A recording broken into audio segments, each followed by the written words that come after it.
I think there was beginning of the season, there was anticipation of a better season than this at 4-7 and 15-10. But certainly, like I stated last week, the team is certainly headed in the right direction. But a couple of tough losses. They could very easily be, looking at maybe out of 11 games, maybe 7-4. They did lose a few couple of games. They're not making any excuses for them, but they are a team much better than that record. And of local interest, also the North Carolina Central women's basketball team. They lost to Bethune-Cookman on Monday night down in Daytona Beach, Florida, dropping them to 0-10 in the MEAC and 2-21 overall. And certainly, there's nothing much you can say about a 2-21 record. But hopefully, that they do have a young team, and hopefully this team show some progress in the next few games they have, and just use it as momentum going into next season. For those of you just tuning in, thank you, and welcome to the Babe Tom Herman Show with your host here, Babe Tom Herman, sponsored by a Natural Skincare Studio, located on 711 Iredell Street, with the owner, Eugenia A. Jones. Give Eugenia a call and set up an appointment for your facial, manicure, pedicure. Their phone number is 919-416-1490. Once again, the owner is Eugenia A. Jones. Give her a call at 919-416-1490.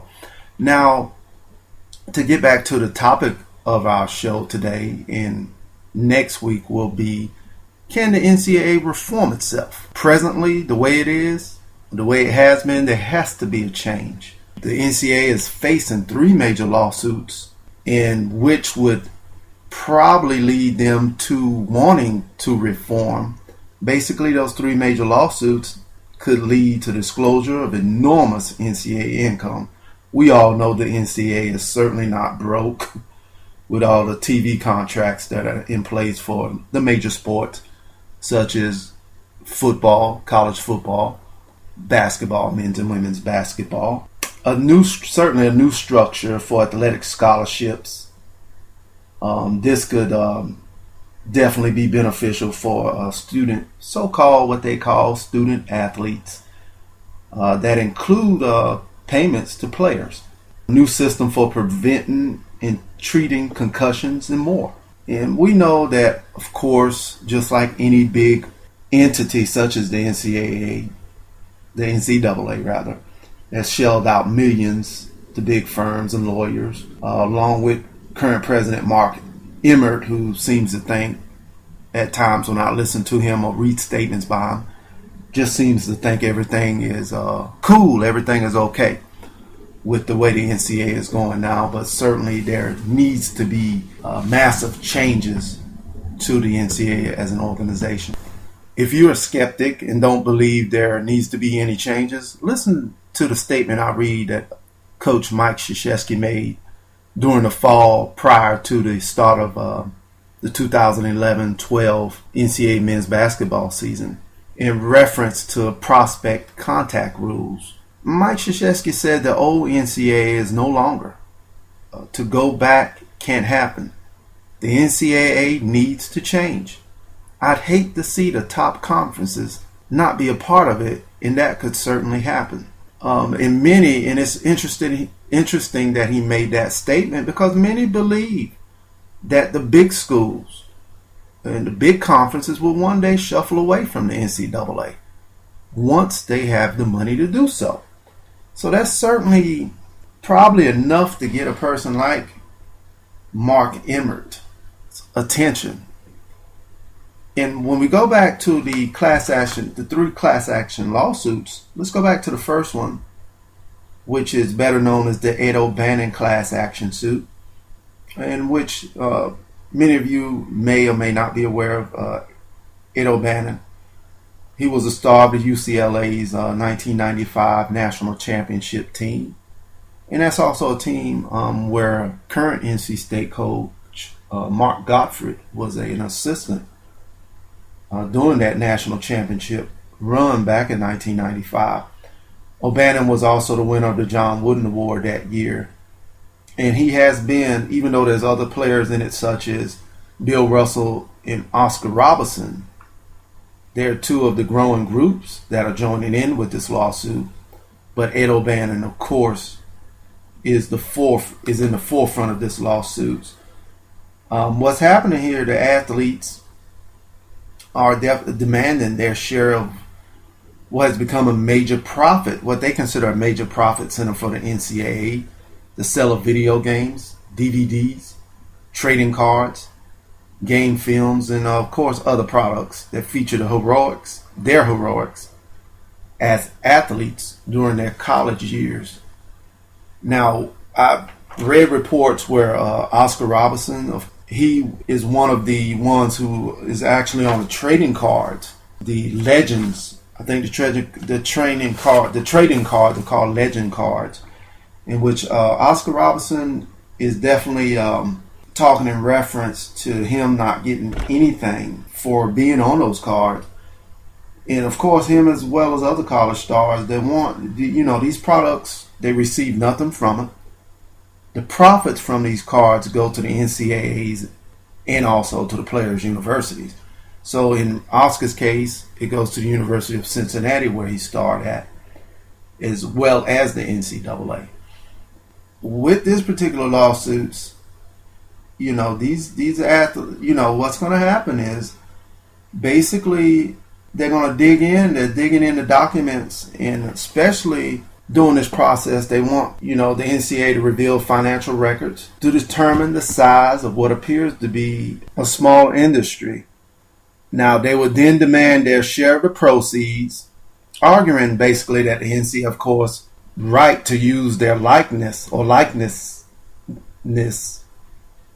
and their exploits expired once they stopped playing college basketball. What the NCAA is basically stating is that we own your naming rights, we own your likenesses, we own everything about you, even when you're no longer playing collegiate sports. So certainly that's one of the lawsuits. And the second lawsuit is basically class action led by former Rice football player Joseph Agnew, and a group of athletes are challenging the NCAA rules that can lead to the termination of scholarships before the athletes can graduate. I think what has happened, and this is very important for people, especially high school kids and their families that are looking or being recruited by major universities. The NCAA imposed that 1-year limit on scholarships that basically allows coaches to discard student athletes who are injured. This particular lawsuit asserts and replace them with more promise. It says that basically if a student is injured or athlete is injured, the school can replace them with more promising prospects. Therefore, since the scholarship is just for 1 year, what's stopping a school if a player gets hurt? Or if the school, no longer sees that the person's fit to play anymore, they'll just offer it to an incoming or a more promising prospect. And the NCAA, what was their first response to the Agnew litigation was basically they insisted the lawsuit be transferred from federal court in San Francisco to Indianapolis, the home court for the NCAA, of course. And like I like to say, show enough.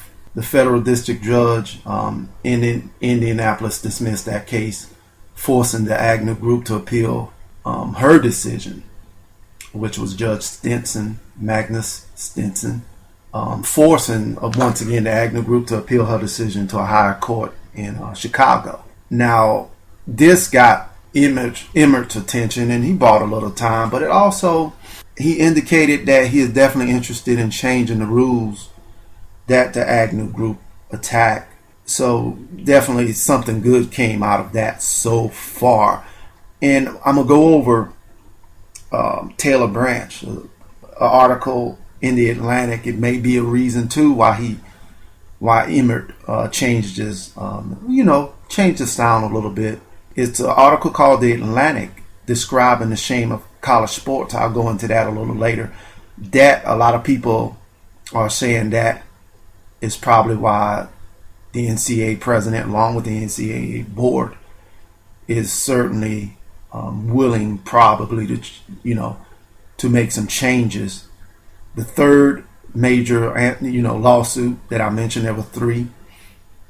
The third major case now pending against the NCAA is 3 football players and a soccer player, basically contending that the NCAA has failed to set standards for awareness, diagnosis, and treatment of concussions. Now, this particular class action lawsuit filed in federal court in Chicago comes in the wake of the NFL actions on concussions and committee hearings on the issue in the U.S. House of Representatives. So this is one right here. That third one is a very major one. And of course, in a creative twist, the typical courthouse demand for money damages, the concussion group is, this lawsuit is more about awareness and establishing a trust fund and monitoring programs that will provide treatment for athletes and for themselves, and other concussion victims as they continue to suffer after their college years. We hear of the NFL players, some of the players that, of recent, Tony Dorsett, saying that they are still suffering the effects of from concussions, happened while they were in the leagues in the late 70s into the late 80s. And I think people forget that a lot of college athletes suffer from, concussions that can certainly affect them after their collegiate years of playing. And with with some of the pro athletes, it's a little different. Some of them have money, some of them have a nest egg to fall back on, and some don't. But a lot of college players, they don't get paid anything in college. So, after their careers are over, that makes them financially responsible for the medical bills that they are faced with because of concussions incurred while they had played during their collegiate years. So that's certainly not fair to the athlete and to him or her family.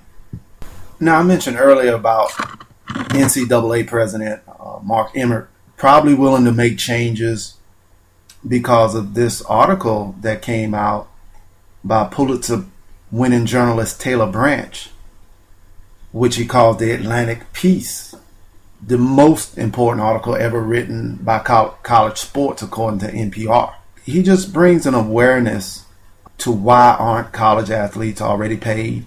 Basically, he answers that question, that basically the NCAA maintains that college players are what they classify students first and athletes second. And not, the NCAA response is that they are not paid because they're not university employees. Now, the NCAA's take on it is that being a student athlete prepares one for a future as a professional in something other than sports. We saw those commercials all during the NCAA tournament last year. I thought they were pretty flaky, corny at best. Just trying to cover up. It's just like trying to cover up a bleeding sore with a small bandage that needs stitches. Tune into the Babe Tom Herman Show next week as we go once again over this topic. Can the NCAA reform itself? And also we will go more into detail about this great article that Taylor Branch wrote in regards to probably what many, including NPR, classifies the most important article ever written about college sports.